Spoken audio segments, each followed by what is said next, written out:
What's up, Facebook? What's up, YouTube? You rock with Living Laws coming at you live. Home Invasion Show, Ottawa, Ontario. Y'all already know. And we're about to talk about It Chapter 2. I recently got a chance to catch it kind of late in the game. And I know I'm watching the wrong clown. Joker just came out, and I'm sitting here watching Pennywise instead of the Joker. But it's all good. It's all good. You know what I mean? I was saying on the radio, man, I was like, yo, we moving in the fast lane of life. You know, we finally got a chance to take a breather. You know, took a turn into the movie theater, got the recliners on, and we watched that movie. And it's only fitting because last time when they dropped the first one, chapter 1, I guess you want to call it, we watched it, we hyped it up, we reviewed it, and that's what's up. And now here I am rolling solo this time around, talking about It Chapter 2 and Pennywise and how it is. You know what I mean? I wrote some notes over here, so you know. A lot of positives. I'll tell you right now, yo, this movie is pretty dope overall, but I'll let you know exactly what I found real good. You know, especially considering that, you know, I was born in the 80s, grew up in the 90s, so the original, not the remake, was predominant in my life, you know what I mean? We watched that movie growing up and stuff like this, and everybody was hyping it up, talking about this movie is scary, blah, blah, blah, and a lot of people had a clown phobia because of Pennywise in the original, right? Tim Curry, you know what I'm saying?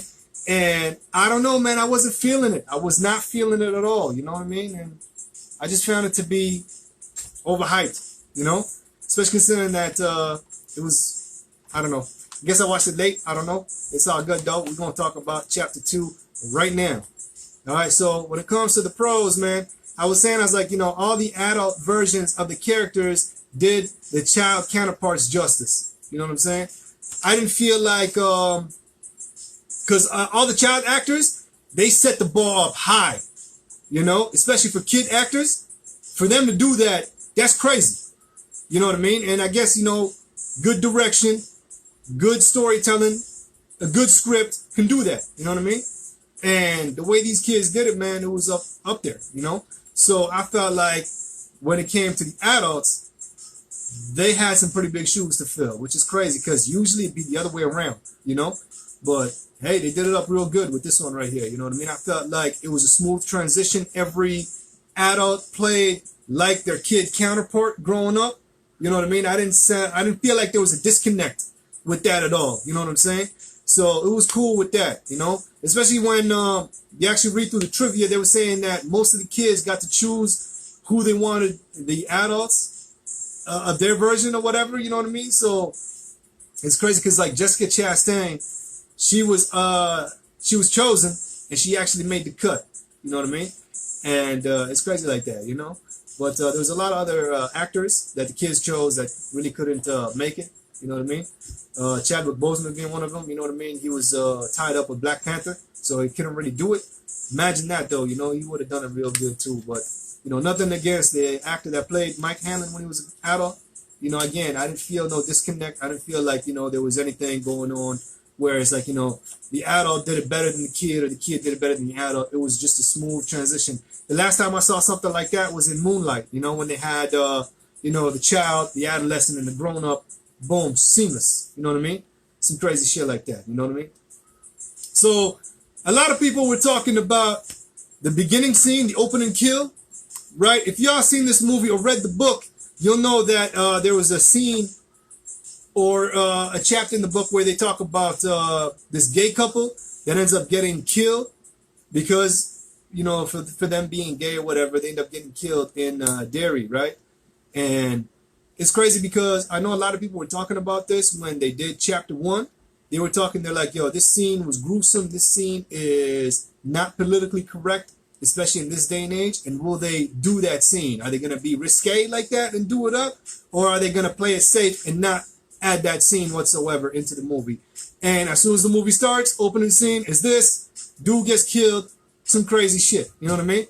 I love that. I love the fact that they added that scene only because that, again, risque, and they went above and beyond with that shit, you know what I mean? A lot of people were like, you know, especially my man Apollo, you know, he was saying, he's like, yo, they added that scene for no reason whatsoever, you know? It just felt like they were being gruesome, they were being disturbing for no reason.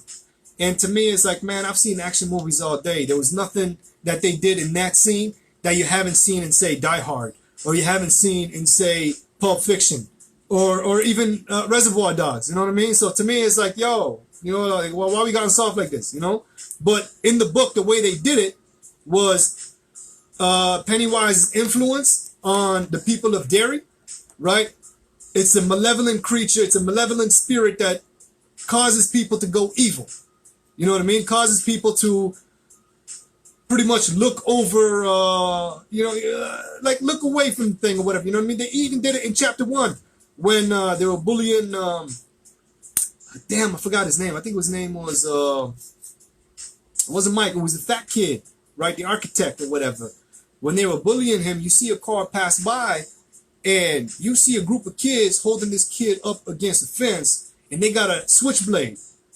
And you see the car just drive by, nonchalant, not give a damn, just driving by, right? Now, if that was to happen in the real world, people would stop. You know, people would stop and try to break this up or try to find out what the hell's going on or stop the fight or whatever.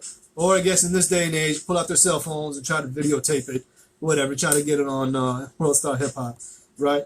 But, you know, in that movie, they tried to show that. They tried to showcase Pennywise's influence on the people and how evil and how he feeds off their negativity, their violence, their suffering, all of that, you know, because at the end of the day, man, Pennywise, you know, he loves to scare the folk before he eats them, you know, because he pretty much eats up on the fear or whatever. He feeds up on that, you know.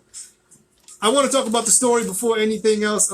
Anybody that hasn't seen the movie, pretty much what it is it takes place 27 years after, right? So in the first movie, all the kids, when they pretty much defeated Pennywise, they came together and they're like, yo, if he comes back, we make a promise that we'll all come back together and we'll kill him for good this time around, right? So 27 years go by and Pennywise comes out again, feeding it up like that, you know what I mean? Almost like Jeepers Creepers, you know?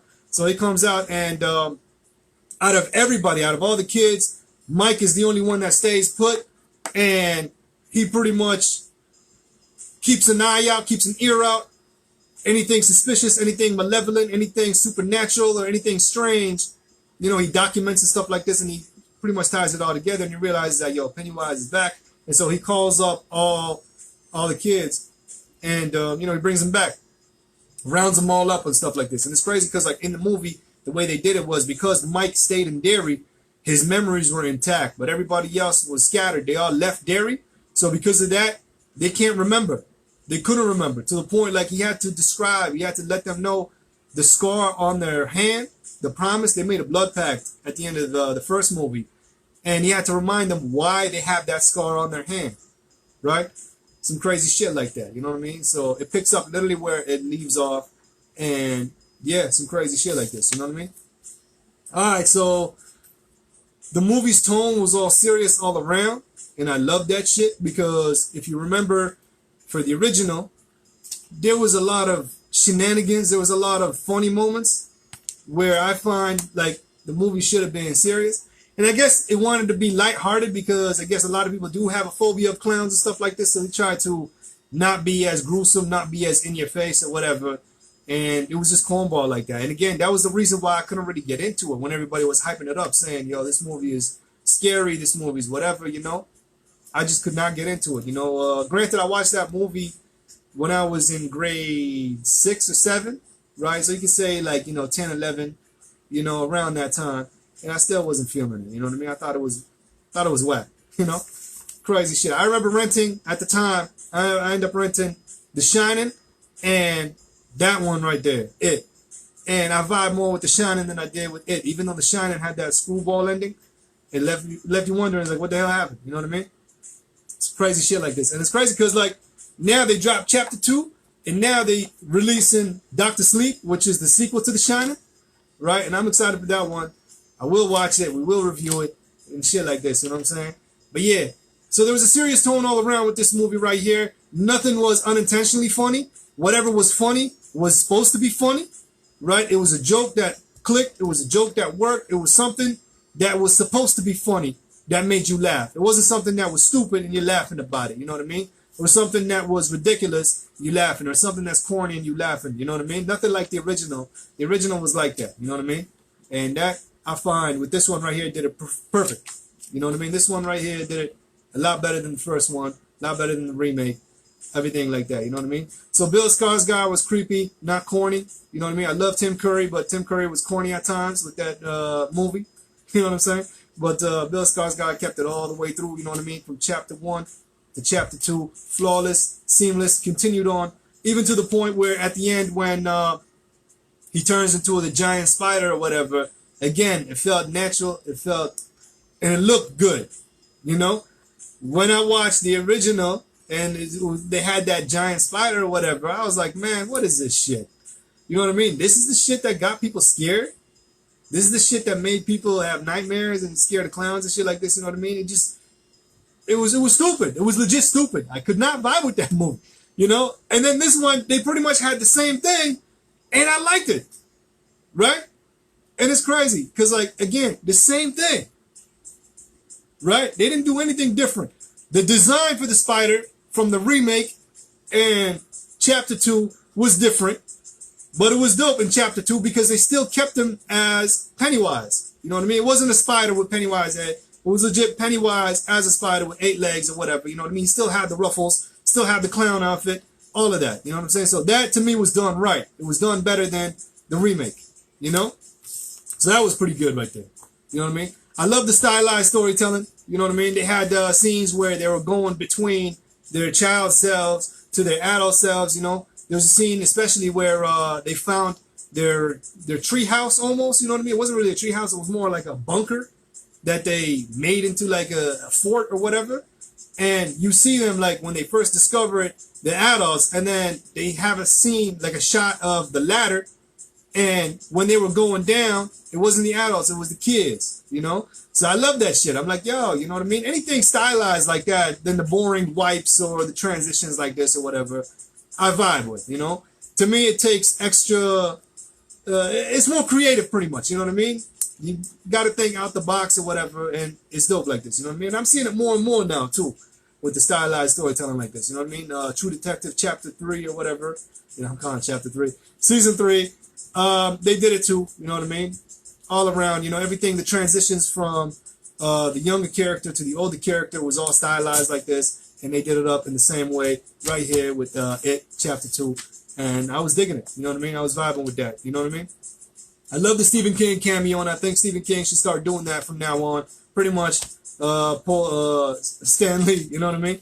And just whatever movie based on his novels, he should pull a cameo in it. You know what I mean? It's only right at this point, you know? So I love the Stephen King cameo, and it wasn't just a cameo. It was more like, you know, he was a character in the shit, you know what I mean? Something like that right there, you know? I loved, there was a kid in the movie that pretty much got shit on twice. You know, he got shit on in the restaurant scene, right? And then he got shit on a second time when the main character was, you know, just chilling and stuff like this, and then he ends up seeing him, and he's like, yo, stay away from this drain pipe, blah, blah, blah, all this and all that. You know, he just kept getting in his face, you know? So that character, there's a reason why you see that character, and the way they did it was dope, you know what I mean? It wasn't just like a throwaway character. Especially at one point, that little kid, he gets yelled at in the restaurant, and his mom and dad are there, and they don't do nothing. You know, again, I don't know if that's Pennywise's influence or if it's just, I don't know. I want to say bad storytelling, but again, the story overall was pretty dope. That scene right there, I guess, could have been worked on or whatever. You know what I mean? And now talking about storytelling and shit being worked on or whatever.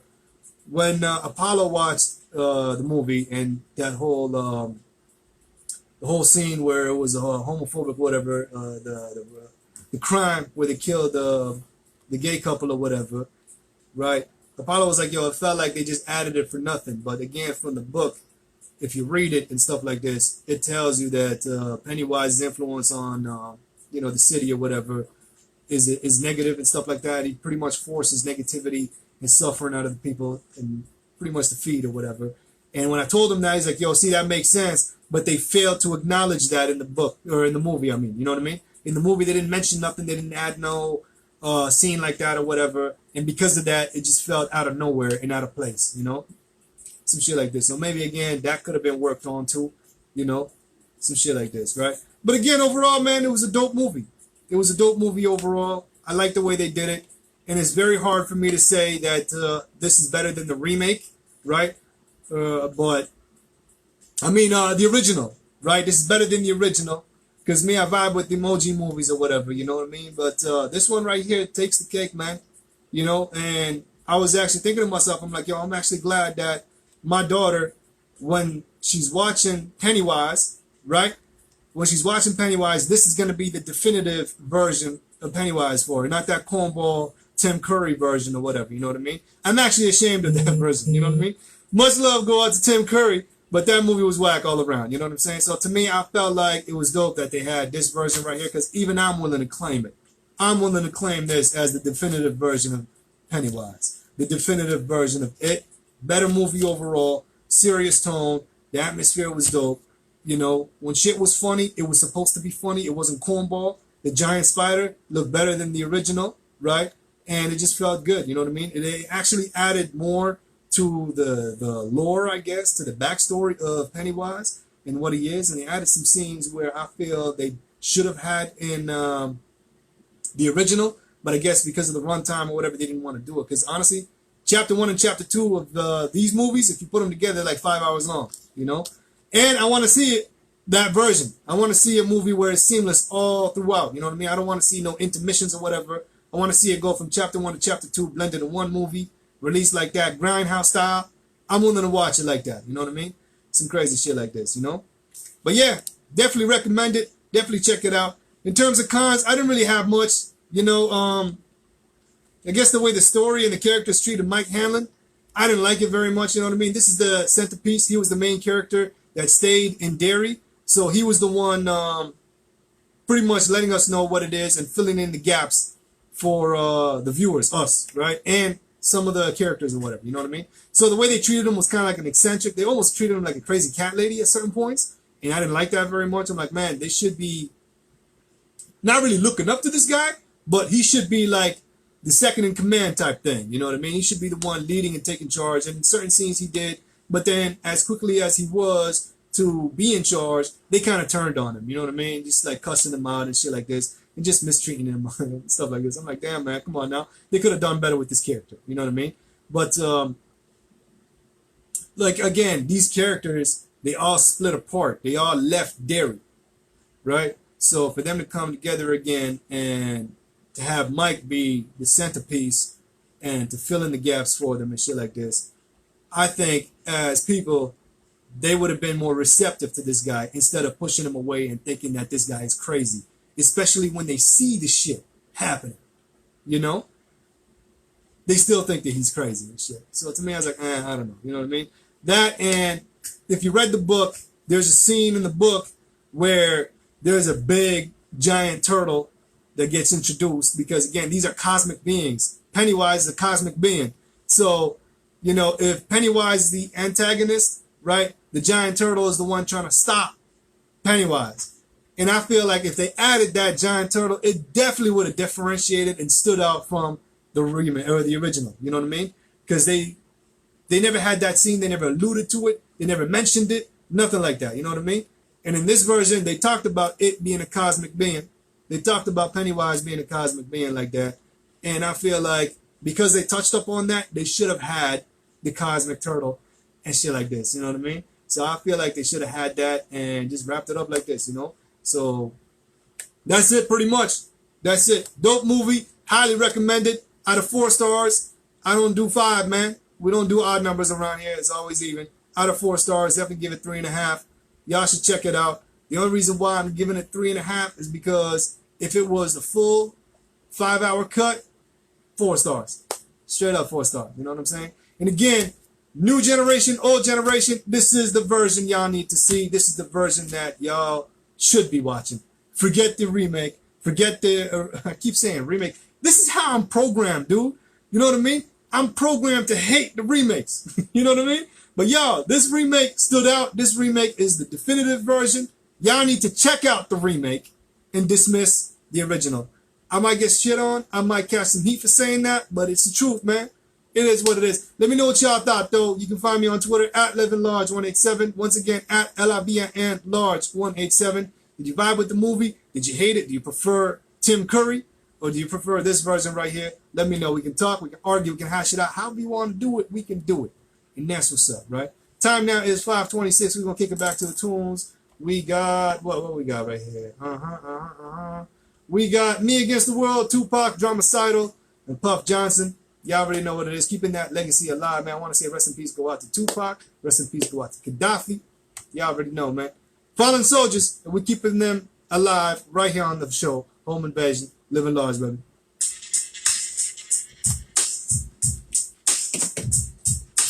Me Against the World, classic.